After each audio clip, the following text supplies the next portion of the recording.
Okay, today we're going to talk about making your workspace work for you. I know a lot of people are still working at home right now. And another message, I'm never usually this popular. A lot of people are working at home right now, and you're used to being in your office with your workspace. It's kind of already organized to your liking, or maybe you have things set the way it works for you. But now you're at home, and you gotta basically redesign your workspace, whether it's a second bedroom or whatever you're using. You can do things, ergonomically that can help improve your energy, definitely decrease things like chronic muscle tightness and strain. It's also just going to be much easier on your eyes and different parts of your body because we're doing these repetitive tasks. We're sitting in this same position for very long periods of time, and our bodies are really not designed to be doing the same thing day in and day out. Like likes variety and, like I've mentioned before, novelty. But this is the life we are in now, so you can at least try to diminish some of the negative effects of being in this position all day. So one thing you can do, it's important, however you're sitting, whatever chair you're sitting in, you want to have it lowered enough so that your knees are at least even with your hips when you're sitting up straight. Preferably, maybe have a block under your feet or something like maybe the size of a phone book so that your knees can actually be slightly higher than your hips. And this is important because it will, one, kind of force you to sit up straight. You're not going to be able to really slouch as much. You're also going to cut back on the tendency to want to lean forward. It's also going to position your pelvis and lumbar spine into a better natural position so that the joints, especially your lumbar vertebrae and the hip joints themselves, can be decompressed, because often, if we're sitting like this or like that, we're kind of jamming either our vertebral discs or pinching in our hip. So sitting with your feet, knees slightly elevated, higher than your hips, can be very useful for relieving that pressure. The other tendency is to always have our right hand in front of us, so our trunk is rotated to the left. You want to counteract that by actually rotating your trunk to the right, having your left arm in front of you a little bit. So this is important because our tendency is to reach with our right, rotate this way, and over time that's going to lead to these postural rotational compensations that kind of stick with you, and that leads to a whole bunch of issues. But if you're going to be sitting down, the one thing you can do to kind of counteract that is to rotate this way, which may feel a little uncomfortable, weird at first, but that's okay. That's how you probably haven't been doing it. Even if you're left-handed, you want to always have your left hand. Actually, if you're left-handed, this is probably more natural, but because you're right-handed, most likely you want to have your left hand in front of your right.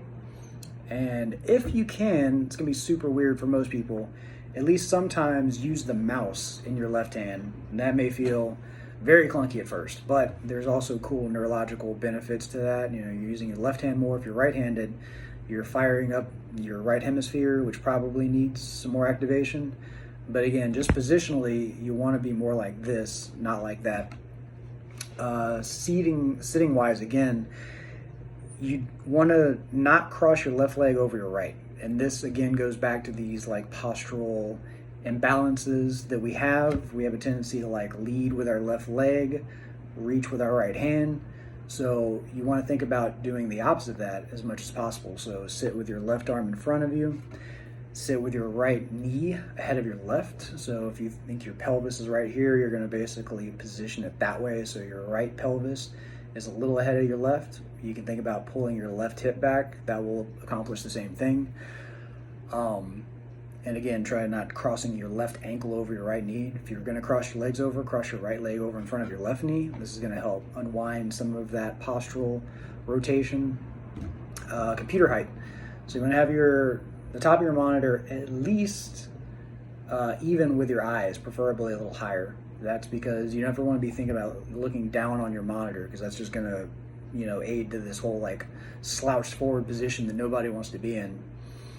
Speaking on the monitor is actually a really cool app that I think everybody should download. I've been using it for years, and I kind of forget, it just runs in the background. I never even think about it until somebody comments. They're like, man, I just can't get to sleep at night because I'm working on the computer and the screen's super bright. And the app is called f.lux, and I'll link to it when I post this video. So it's a free download. You don't have to pay anything. You just download it, put it on your computer, and what it does is it automatically adjusts the brightness and the colors of your screen based on the time of day. So it knows that it's morning time, it knows that it's evening time.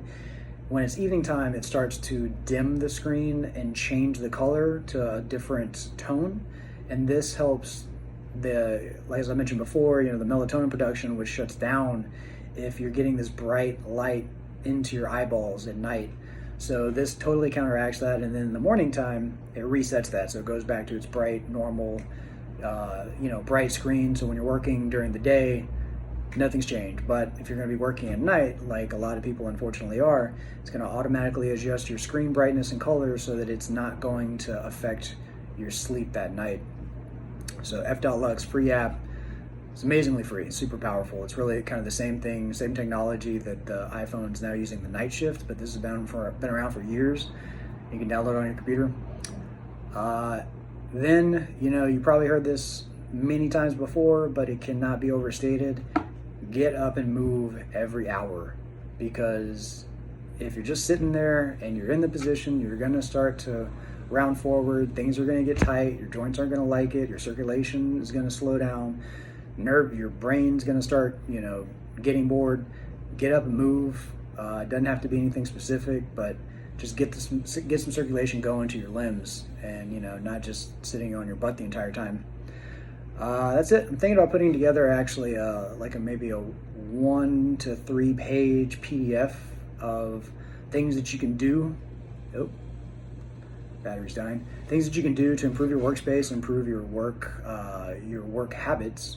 So if anybody would be interested in that, you can just comment on there. And so hopefully I'll put that together soon. Hopefully that'll help some people out there that are working from home improve their workspace. All right, that's it. Take care, y'all.